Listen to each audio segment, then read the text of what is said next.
What's good, y'all? Buckle up, coming through on a quick drop special. Big ups to everybody already subbed in. Appreciate it all. And if you haven't already subbed in, sub in and welcome. And of course, if you feel what I'm talking about, make sure you hit that like sign before you get out of here. Alright? We gonna have some shit pinned for y'all in sports. Give me another day. I got y'all. I'm gonna put something in the community post. And of course, take the money off the floor. And as always, Sports Prediction 101 Cash App link is in the description box for those who want to show love. Let's go ahead and get to this chart, cause I got a busy schedule in front of me today. I want to drop this off to y'all real quick. So, first of all, I want to say this for BFTB. Bark for the bone. Bark for the bone. Check this out. You don't know shit about no motherfucking Don King. So shut your bitch ass the fuck up about how Don King paid his motherfucking fighters. Trying to use some Don King shit to cover for the lies and act like you know shit that you don't know. You don't know a motherfucking thing about Don King and what he was paying fighters, how he paid fighters, and none of that. Talking about Mike Tyson want to do this and Mike Tyson want to do that. Mike Tyson want to do this and Mike Tyson want to do that. They try to support what you don't do. All right. They try to support what you don't do. Mike Tyson has seen Don King 1,000,000 times since back then. You don't know what the fuck you talking about. Stop lying to casuals, because that's all the fuck you doing. Big Dog Willie told your goofy ass how much Riddick Bowe and Holyfield made, and you try to act like you was working with Don King. You try to act like you was working with Don King when you stop talking like when you start talking like the tough, goofy, lame ass nigga that you is. Stop talking like you tough. Goofy, you're goofy, lame ass. In reality, no motherfucking well that you a bitch made nigga, cause I already told Shakur that on his Twitter. All that shit that you be talking about, Shakur, all that back and forth, all that slick talk and calling that man out his name and all that, I went right on motherfucking Shakur page and told on Shakur channel and told that nigga that's in the bathroom, sitting in the bathroom talking to motherfuckers because he feels safe type motherfucker. That's all he doing. That's the only reason he do that shit. Nigga, a whole motherfucking goofy. Stop talking like you tough. When in reality, Shakur know you a bitch. Because I already told him on his Twitter. Niggas know you a goofy. For real. And as far as the shit that you were saying about Don King, about you knowing Don King, your goofy ass was lucky to be 10 motherfucking years old, if that, when Don King was doing his thing. If that. He'd be lucky to have been 10 years old, if that, when Don King was out here, when Don King was showing up in the business. Heavy. And another thing, Devin never owned the belts. He don't own belts and didn't own the belts at 135 when he was undisputed. If Shakur gets the 30% split and beat Devin loses all the fucking belts. He lose all 4 fucking belts if he lose. Why the fuck he undisputed?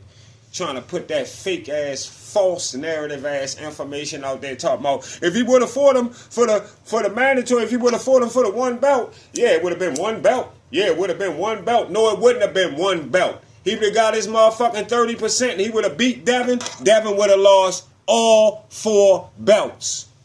You goofy ass, lying ass fucking cornball. Shut your lying dummy ass the fuck up. He would have lost all 4 belts. He would have lost if he would have lost to Shakur. They'd have gave Shakur 30%. He didn't want to fight Shakur because he couldn't make the fucking weight.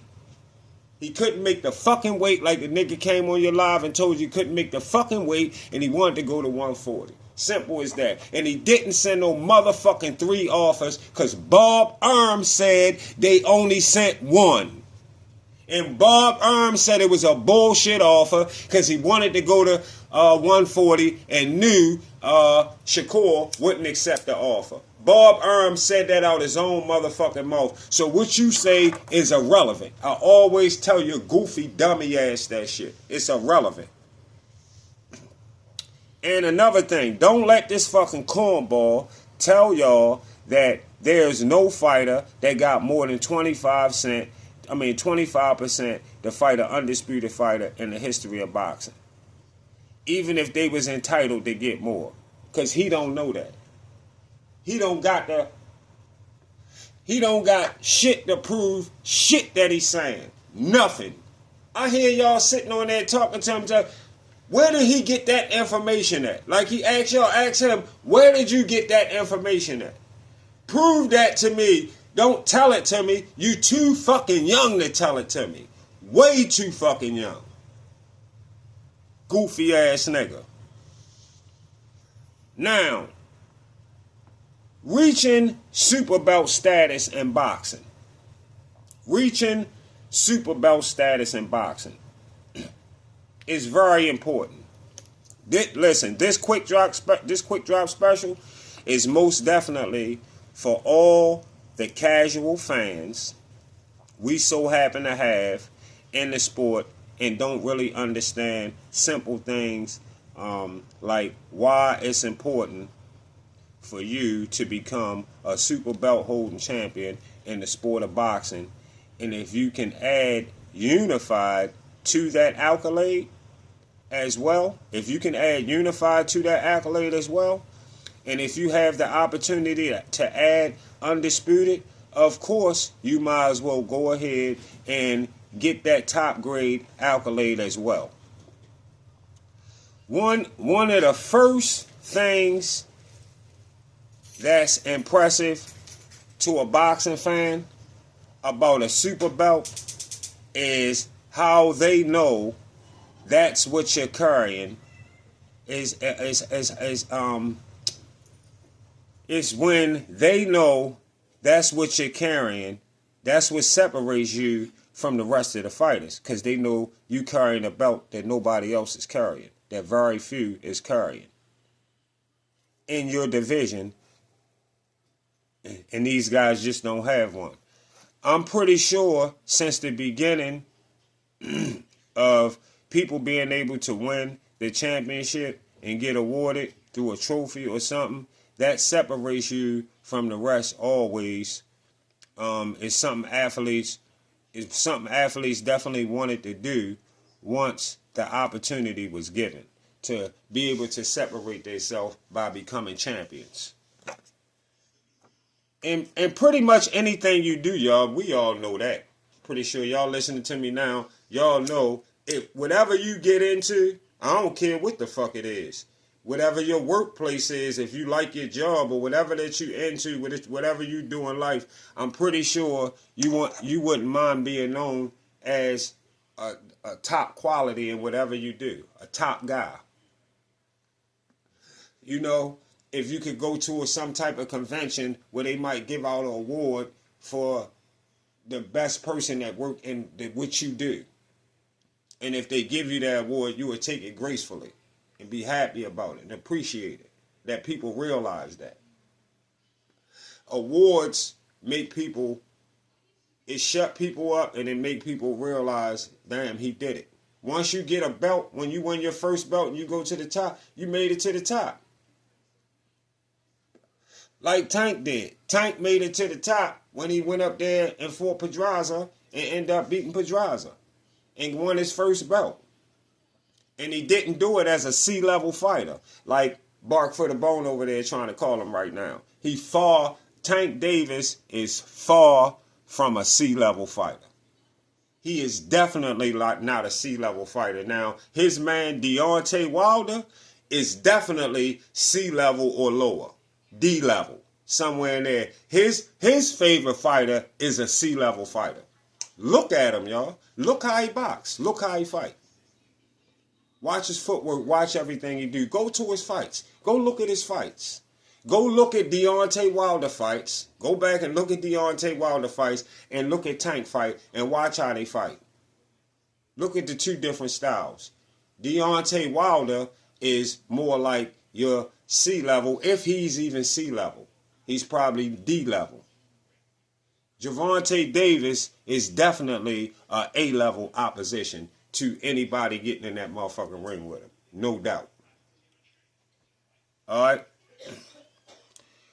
But my thing is, who comes to the sport of boxing claiming they don't want to take a belt? Who come to the sport of boxing claiming they don't want to go get a super belt?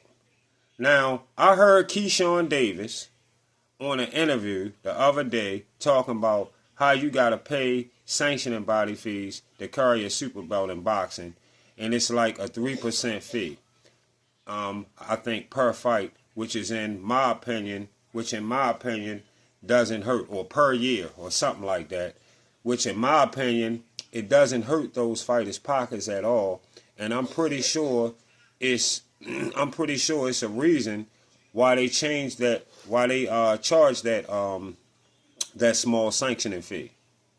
But the kind of money that they paying these fighters, that small percentage shouldn't be that small percentage.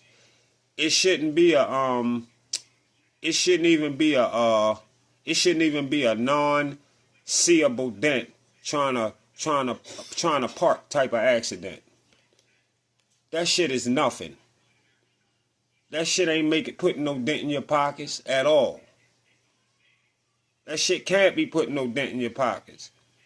And with the kind of money Turk trying to pay these boys, the kind of money he trying to put out, why would any of them be complaining about a weak-ass sanctioning fee that been a part of boxing before they decide to join the motherfucking sport? So what they don't pay for trophies in the NFL? So what? This is not the fucking NFL. This the sport of boxing. And that's how they do shit.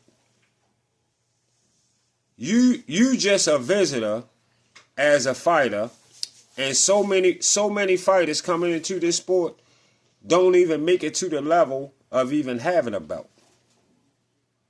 A lot of fighters don't even make it to the level of even having a belt. So that makes that situation it makes it a situation not be a matter to worry about even more. So many fighters have came into the sport of boxing and been around for 10 to 15 years in the sport and never became a super champion. To me, it's an honor as a fan of a fighter to watch it's an honor as a fan of a fighter to watch the fighter go and become a champion. And of course, it's an even better feeling. It's an even better feeling as a fan to go and watch a fighter you support become undisputed in the division that they fight in. Yeah, it's an honor to watch that. What the fuck y'all think we watching the sport for? Yeah, every sport that we watch, any sport that I'm into that I watch, I'm interested in who going to get the gold, who going to win the championship. That's what I'm watching it for. If that shit ain't have no championship ending, I would never watch that shit. I wouldn't watch sports if they ain't had no championship ending. You just watching the motherfucking sport to watch it. Ain't nobody gonna win the championship never. What kind of fun is that? You know? You should not be complaining about a small percentage belt fee, and you probably getting all kinds of fucking endorsements. And you getting endorsements and some more shit because of the position that you in. Ask Bud. Ask Bud.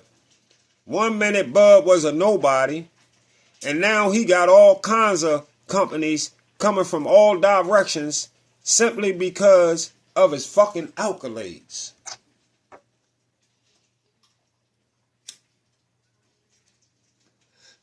What fucking part do a lot of you guys not understand about that?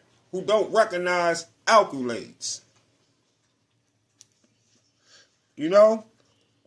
Simply because of what he accomplished, but at the same time,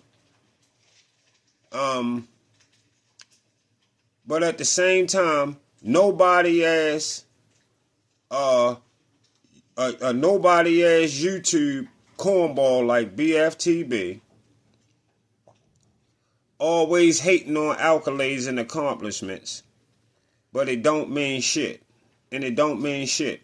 But at the same time, the more accolades that you get, the more known you become. Don't ever get caught up listening to Bark for the Bone about not approaching accolades throughout your career. You gotta chase out. You gotta go get them belts if you in boxing. Keyshawn, no excuse, bro. All that shit you was talking the other day on an interview about not going to get belts, you might as well go ahead and get the fuck out of the sport or whatever. Ain't nobody paying you no mind. If you ain't chasing belts, niggas ain't no use in you wasting time. It's a waste of time. So as far as Shakur being your cousin, you and Shakur might have to figure that out. Somebody gonna have to go in another division or something. Y'all got to figure that out. I don't know what the fuck to tell you. But you in the way, talking like you talking right now. You in the way. If you a basketball team that never been in a championship or playoffs for 20 years, of course, no one is looking for you to be in the finals. But the year you do win the championship, they gonna know about y'all that year. They gonna know about y'all motherfuckers that year when you do come win that championship. Just like we remember when Tank became a champion at 130 beating Pedraza. That was big. And that's why when you hear BFTB trying to take away that accolade, tell them to take away Wilder accolade of beating C-level Bermane Stiverne for the WBC belt. Bermane Stiverne was C-level. There you go. That was guaranteed. That was a C-level champion. That was a C-level champion that did not elevate his game when he got in with Wilder. See, you gotta realize Tank been stepping on and putting away C-level fighters like they are, like he should. He been knocking C-level fighters out like the fuck he's supposed to. They wasn't stepping up, taking their game to another level. Lamont Roach, to me, was looking like a C-level fighter, C-plus level fighter. But when he got in that motherfucking ring with Tank, his game went up to a B-plus level fighter. Yeah, he elevated his game. Tank, nothing was wrong with Tank. Tank was doing everything he usually be trying to do. But he was fighting a higher level opponent, a guy that had took his talents to another level for a fight that he had coming up. That's what he ran into. So don't listen to hating ass Bark for the Bone when he tell y'all that Lamont Roach is a C-level fighter. Because like I told y'all the other day, he mad at Lamont Roach because Lamont Roach did what C-level Frank Martin couldn't do. Who really a C-level fighter and never been a champion like Lamont Roach. Alright? Tell him, tell BFTB to tell y'all the win Wilder got against Bermane Stiverne, accolade means nothing. Tell him to admit that, and then we can put, and tell him to admit that, and then go put the pickle back in his mouth and shut the fuck up. Any fighter out there talking about they don't want to unify with opposing belt holders, they scared. If you don't want to unify with opposing belt holders, you got to be scared. That's the only thing I can say. It has nothing to do with having to pay a small 3% sanctioning fee to carry a belt, because if that's the case, when you become undisputed, relinquish the motherfucking belts. That's all. Let the fucking belts go. But show us you can take all of them. Don't tell us what you haven't done or how you feel like they not ready for you. You know, fighters, don't tell us that. Let the actions speak in the ring. Lamont Roach picked up a super belt at 130 and then said yes when he was offered to come to 135 and fight a top A-level guy in Tank. And at the same time, Roach turned his game up to B-plus level status.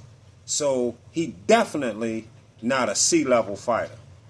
And again, he a champion. He a champion. Something Frank Martin not. And he 50 times better. He 50 times better. Lamont Roach is 50 times better than BFTB favorite fighter, Deontay Wilder. Facts. That's facts.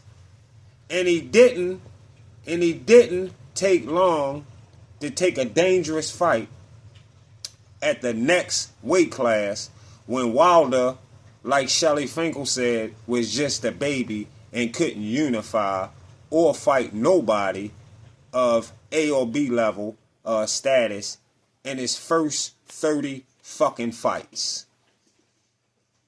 Wilder just became a champion and that was it. And that came after 30 fucking fights. Listen, y'all. The object of the sport is to take all super belts you can take. Take all the super belts you can take. And Lamont Roach was trying to take, Lamont was trying to take Tank's belt. And he did one hell of a job coming up with a draw. All right? And if you not chasing super belts, you might as well get out the sport. Bottom line. If you're not chasing super belts, you might as well get out the sport because you look scared. See y'all on the Get Back.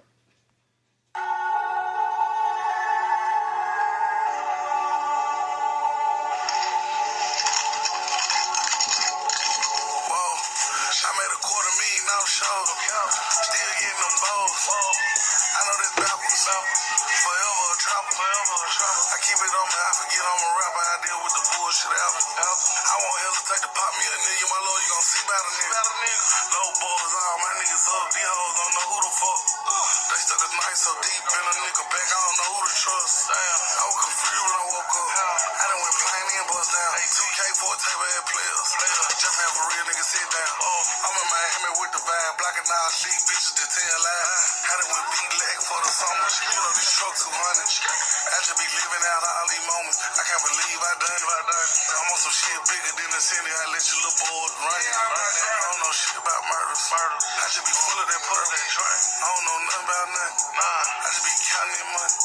Thumb through all these hundreds. Nigga don't ask me nothing. Nigga don't ask. I don't know nothing about nothing. I just made 25 on a show. I just made 5,000 on some lows. I just chopped the 10 over Joe. Got my respect, I rap and selling dope. I'm in a lamb truck with your hoe. Pick up the balls at the rap show.